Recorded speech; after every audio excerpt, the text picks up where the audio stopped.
احترام حاضرین و ناظرین کرام،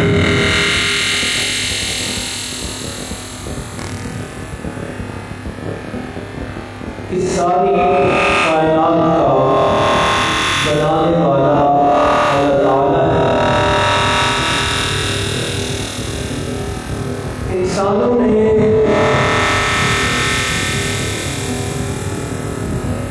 اپنے اندر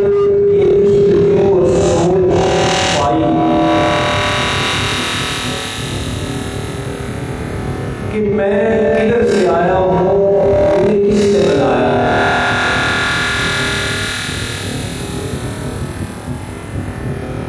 تو پھر ایسی سوچ اور جستجو رکھنے والوں میں سے جنہوں نے آسمانی ہدایت کا راستہ اختیار کیا، پیغمبروں کی بات مانی اور کتابوں کی بات مانی، تورات، انجیل، زبور، قرآن حکیم، انہیں اس بات کا یقین اور سراغ مل گیا کہ بنانے والے کا نام اللہ ہے۔ سچے پیغمبروں نے بتایا، سچی کتابوں نے بتایا، لیکن جن لوگوں نے آسمانی ہدایت کے بغیر خالق کو تلاش کرنا چاہا، وہ اور بھٹک گئے۔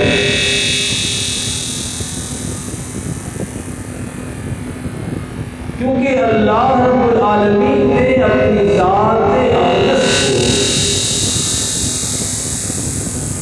انسانی حواس اور انسانی سوچ سے دور رکھا ہوا، اس لیے وہ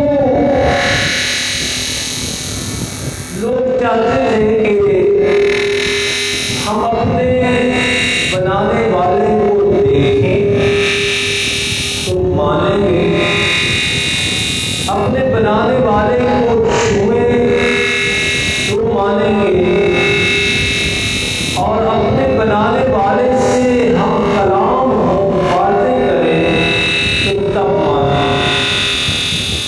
جب انہوں نے اس طرح کی شرطیں رکھی اور اس طرح کا معیار بنایا تو خالق کائنات کو ماننے کی بجائے مکمل انکار کر دیا۔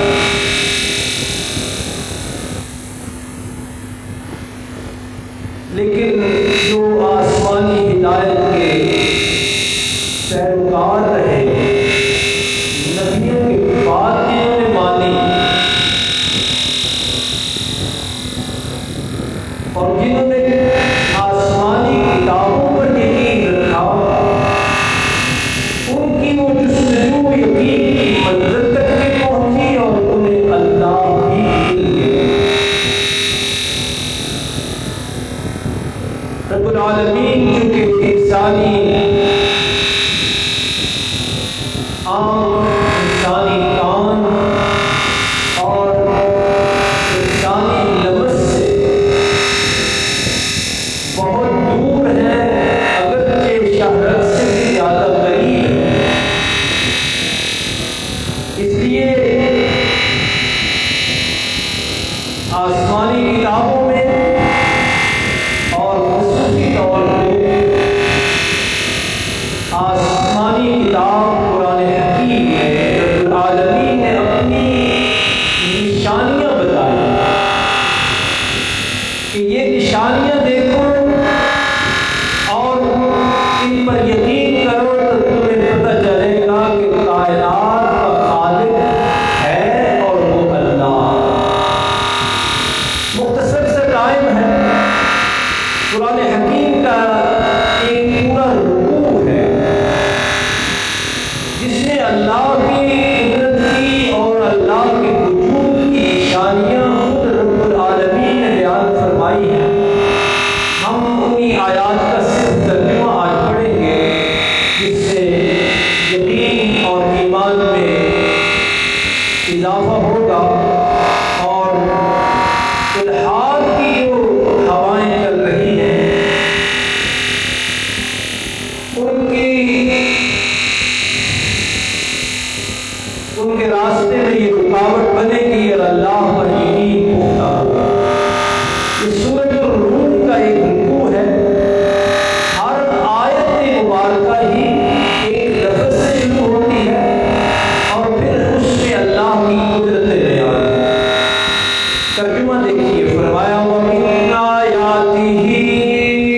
خلقكم من تراب. رب العالمین کی قدرتوں کی اور اس کے وجود کی نشانیوں میں سے پہلی نشانی یہ ہے کہ خلقکم من تراب، کہ اللہ نے تمہیں مٹی سے بنایا ہے، اور آج تک کوئی اور یہ کام کر نہیں سکا اور نہ کر سکے گا اللہ. تو یہ نشانی ہے کہ اللہ موجود بھی ہے اور اللہ کی قدرت بھی کامل ہے. فرمایا ثم اذا انتم بشر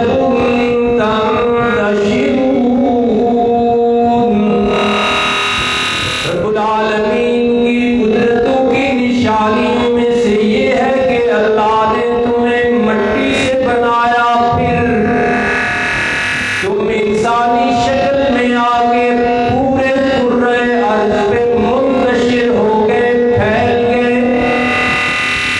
آج 7 برے اعظموں میں انسان کتنے ہیں کہ تعداد گنتی میں نہیں آتے، کئی ارب انسان، اور صدیوں سے، اور جب تک اللہ نے چاہا ہے یہ نظام برقرار رہے.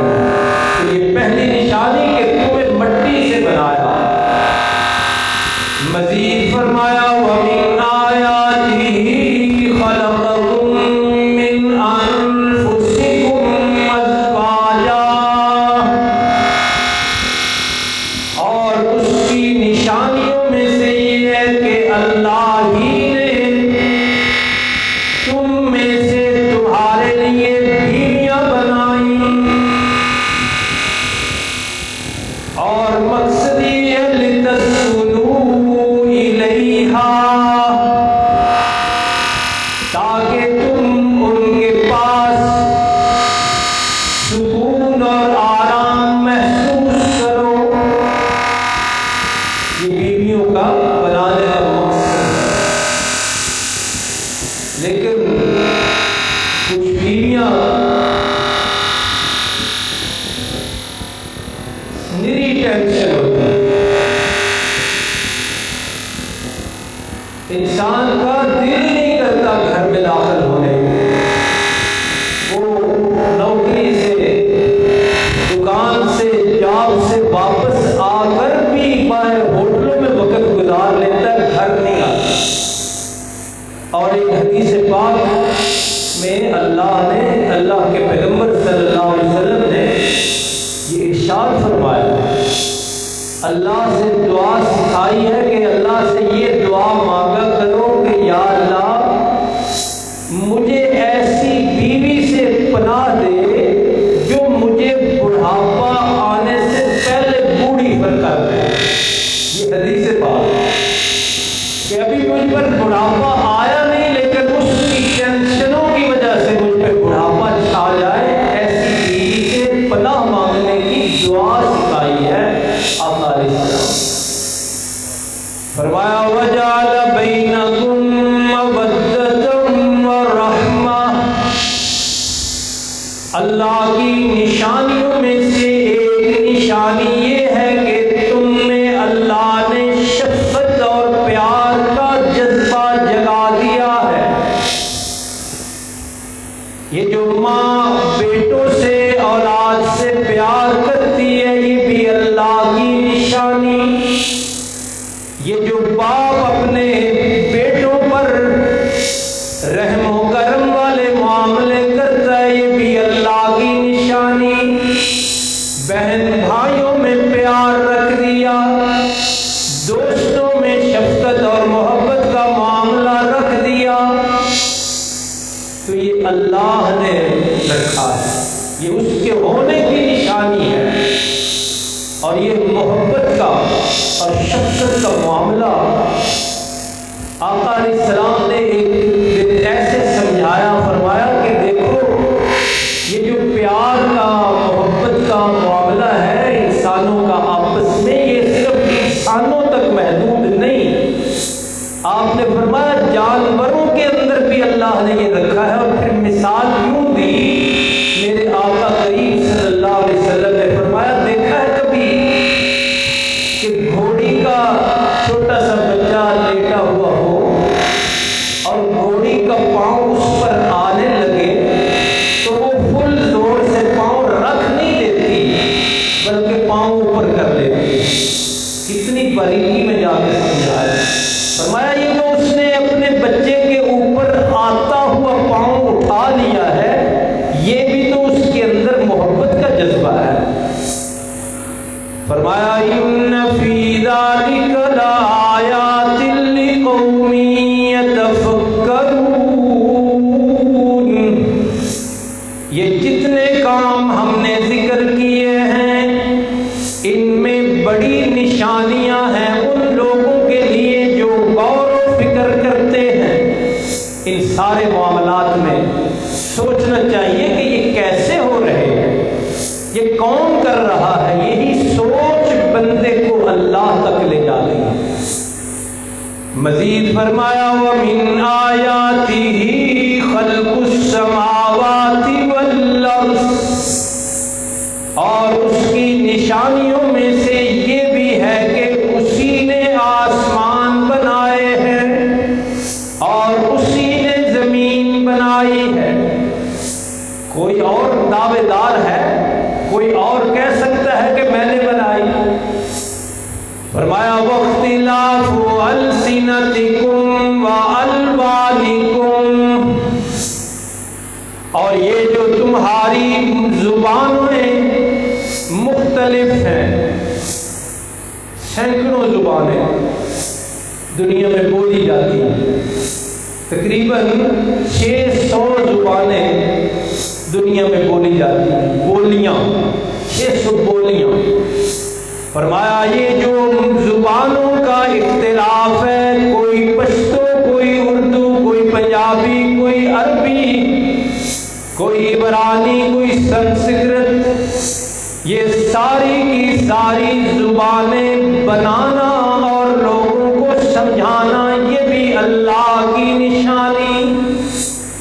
وَأَلْوَانِكُمْ، اور یہ جو تمہاری جلد کی رنگت مختلف ہے، کوئی گورا، کوئی سیاہ اور کوئی گندمی، یہ رنگتوں کا اختلاف اور یہ رنگتوں میں ورائٹی جو ہے یہ بھی اللہ کی نشانی۔ کسی کو کس طرح بنایا، کسی کا رنگ کوئی بنا دیا، یہ بھی اللہ کی نشانی۔ فرمایا ان فی ذلک لآیات للعالمین، دنیا میں جتنے بھی عالم ہیں، علم والے ہیں، وہ اپنے علم کو صحیح نہج کے ساتھ صحیح طریقے سے استعمال کریں گے تو زبانوں کے اس رنگا رنگی میں انہیں رب نظر آئے گا، اور جلد کی رنگت کے اختلاف میں بھی ان کے لیے بڑی نشانیاں ہیں۔ ہر آیت وَمِنْ آیَاتِهِ سے شروع ہو رہی ہے۔ یہ اس دور میں اس رکوع کا مطالعہ ہر مسلمان کو کرنا چاہیے، جبکہ الحاد کی ہوائیں چل رہی ہیں، لوگ رب کا انکار کر رہے ہیں، تو اس لیے ان آیات کا مطالعہ کر لینا چاہیے۔ مزید فرمایا وَمِنْ آیَاتِهِ مَنَامُكُمْ بِاللَّيْلِ وَالنَّهَارِ، اور اسی کی نشانیوں میں سے یہ بھی ہے کہ اللہ نے رات اور دن میں تمہارے لیے نیند کا انتظام کیا، رات کو بھی سلایا اور دن کو بھی نیند کا انتظام کیا۔ یہ نیند آ جانا، یہ سو جانا انسان کا، یہ بھی اللہ کی قدرت کی نشانی ہے۔ آپ اور اس کی گہرائی میں آپ کبھی جائیں تو کوئی انسان بھی اپنا وہ لمحہ نہیں بتا سکتا جب وہ نیند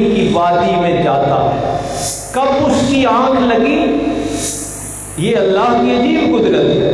بستر پہ سوتا ہے بندہ، لیکن وہ گھڑی، وہ لمحہ، وہ خاص مرحلہ جب اس کی آنکھ لگتی ہے، یہ کوئی انسان بھی نہیں بتا سکتا۔ آپ صبح اٹھ کے غور کیجئے، آپ 10 بجے اگر سوئے ہیں تو آپ بتا نہیں سکتے کہ نیند کب شروع ہوئی۔ یہ ہے اللہ کی قدرت۔ فرمایا وَابْتِغَاؤُكُم مِّن فَضْلِهِ، اور یہ جو روٹی روزی کا نظام ہے یہ بھی اللہ کی قدرت ہے کہ اللہ کے فضل کی تلاش میں صبح صبح نکلتے ہو اور رات کو خوش ہو کے واپس آتے ہو کہ روزی کا انتظام ہو گیا، روٹی کا انتظام ہو گیا، یہ بھی اللہ کی قدرت ہے۔ فرمایا ان فی ذلک لآیات لقوم یسمعون، جو غور و فکر کے ساتھ سنتے ہیں بات، اس کام میں ان کے لیے بڑی نشانیاں۔ اگلی آیت بھی اسی لفظ سے شروع ہوتی ہے۔ یہ سورۃ الروم ہے، 21واں سپارہ ہے، ہر بندہ اس رکوع کا مطالعہ کرے۔ فرمایا وَمِنْ آیَاتِهِ يُرِيكُمُ الْبَرْقَ خَوْفًا وَطَمَعًا، اور اسی کی نشانیوں میں سے یہ بھی ہے کہ تمہیں بجلی دکھاتا ہے۔ یہ جو بادل کڑکتا ہے اور بجلی نظر آتی ہے تو وہاں دو امیدیں تمہارے ذہنوں میں ہوتی ہیں، دو سوچیں چلتی ہیں۔ پہلے یہ خوفا، ڈر جاتے ہو تم، اور بجلی کڑکتی ہے جب تو اکثر لوگوں کے دل کانپ جاتے ہیں، تو خوف محسوس کرتے ہو۔ جیسے آج کل ہمارے علاقے میں بنا ہوا ہے، بادل بنتے ہیں تو لوگ ڈرتے ہیں کہ برس نہ پڑے، وہ جو اتنی بڑی بارش ہوئی ہے اس کی وجہ سے۔ لیکن دوسری سوچ یہ کہ وَطَمَعًا، امید بھی لگاتے ہو بجلی کے کڑکنے سے کہ اللہ کی رحمت برسنے لگی ہے۔ جب ضرورت ہوتی ہے فصلوں کے لیے یا ٹھنڈک کے لیے تو تمہاری امید جاگ اٹھتی ہے کہ یہ بجلی کڑکی ہے، اللہ کی رحمت برسے گی۔ وَيُنَزِّلُ مِنَ السَّمَاءِ مَاءً، اور وہی آسمان سے پانی برساتا ہے۔ فَيُحْيِي بِهِ الْأَرْضَ بَعْدَ مَوْتِهَا، اسی پانی کو سبب بنا کر، اسی پانی کو ذریعہ بنا کر بنجر زمینوں کو بھی سرسبز کر دیتا ہے۔ تو یہ سارا نظام تمہیں دعوت دے رہا ہے کہ اللہ کی قدرتوں پہ یقین رکھو۔ اور اس آیت کے آخر میں فرمایا ان فی ذالک لآیات، اس سارے نظام میں بھی، یہ بادلوں کا جو سارا نظام ہے اس میں بھی نشانیاں ہیں، لقوم یعقلون، ان لوگوں کے لیے جو عقل رکھتے ہیں، جن میں عقل موجود ہے، سوچ و بچار کی صلاحیت اللہ نے جن میں رکھی ہے، ان کے لیے بادلوں کے اس سارے نظام میں بھی اس بات کی نشانیاں ہیں کہ اللہ موجود بھی ہے اور قادر بھی ہے۔ مزید فرمایا وَمِنْ آیَاتِهِ أَن تَقُومَ السَّمَاءُ وَالْأَرْضُ بِأَمْرِهِ، اور اس کی نشانیوں میں سے یہ ہے کہ آسمان بھی اسی کے حکم سے قائم ہے۔ یہ اتنا بڑا آسمان کہ جس کا کنارہ آج تک کسی نے نہیں دیکھا، یہ اللہ کے حکم سے قائم ہے، اور زمین بھی اسی کے حکم سے قائم۔ اب سائنس نے ترقی کی ہے، لوگ جب فضاؤں کو پہنچے ہیں تو اب انہوں نے بتایا ہے کہ جس طرح ایک غبارہ ہوا میں ایسے اڑتا ہے، زمین اس طرح اڑ رہی ہے، تو اس کو کون تھامے ہوئے ہے؟ وہ اللہ ہے۔ ثم اذا دعاكم دعوة من الارض، دنیا کا سارا نظام بتا کے قیامت کی طرف ذہن لے گئے اللہ.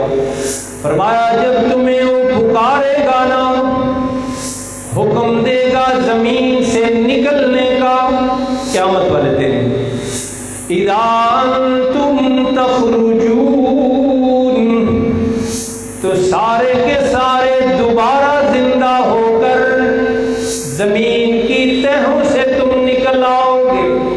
تو یہ اللہ کی قدرتوں کی نشانیاں ہیں. رب العالمین کے وجود اطہر اور ذات اقدس کے بارے میں انسانوں نے عجیب رویے بنائے، عجیب مذاق اور عجیب رویہ، کہ جس نے کائنات ساری سجائی انسان نے اسی کا انکار کر دیا. جس نے ساری کائنات بنائی آج انسان اس کے وجود کو ماننے کے لیے تیار. جس نے ہواؤں کو چلایا، فضائیں بنائی، زمین کے اندر خزانے رکھے، خود انسان کو بنایا، وہی اپنے خالق کا انکار کرنے لگا، وہی اپنے خالق کے وجود کا منکر بن کے ملحد بن رہا ہے. تو ایسے دور میں، ایسے حالات میں قرآن ہماری رہنمائی کرتا ہے کہ قرآن حکیم جب تم پڑھو گے تو تمہیں پتہ چلے گا کہ وہ اللہ موجود ہے اور فعال لما یرید کی شان کے ساتھ موجود ہے، یفعل ما یشاء کی شان کے ساتھ موجود ہے، علیم بکل شیء کی شان کے ساتھ موجود ہے، علی کل شیء قدیر کی شان کے ساتھ موجود ہے، لا یسأل عما یفعل کی شان کے ساتھ وہ اللہ موجود ہے. اسی لیے یہ پہلے زمانے میں علماء کروایا کرتے تھے کہ یوں پڑھنا چاہیے کہ لا موجود فی الکونین الا ہو، لا مسجود فی الکونین الا ہو.